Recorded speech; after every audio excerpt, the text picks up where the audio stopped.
Robotiscola di un nome dato alla tele organizzati da Uguletiu parliamo corso Uguleggio di Uviumorbu da Boi Dienadio a telindo e dunque s'ampara robotica in lingua corsa.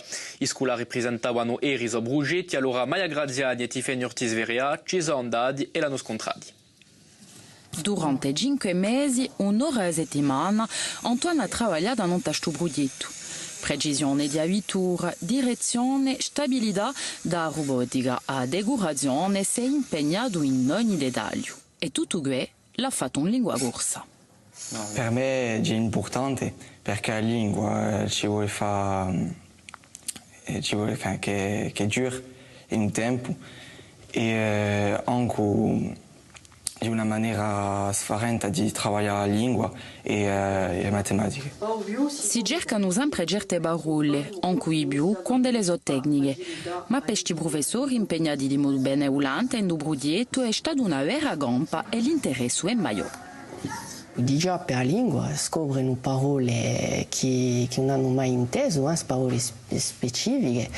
C'è la fissa di Miguel che ci serve per trovare parole e dopo perché in dei programmi di matematica o di tecnologia si ritrova programmazione e la programmazione si fa non lo stesso logiciel che il logiciel adottato per i roboti.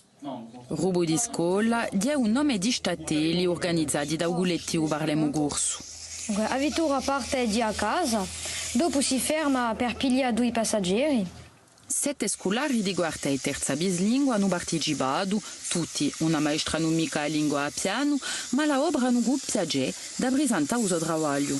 In convenzione con il rettorato di Corsica e Uguleggio di Uviumorbu, che hanno facilitato l'organizzazione di statelli immersivi, parliamo corso a bagato un materiale e formazione degli insegnanti.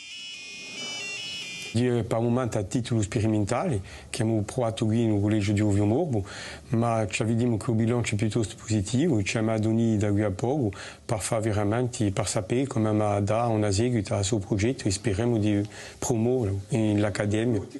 Uguletiu va crescere un numero di partecipanti, parecchi scolari sono interessati per l'anno prossimo.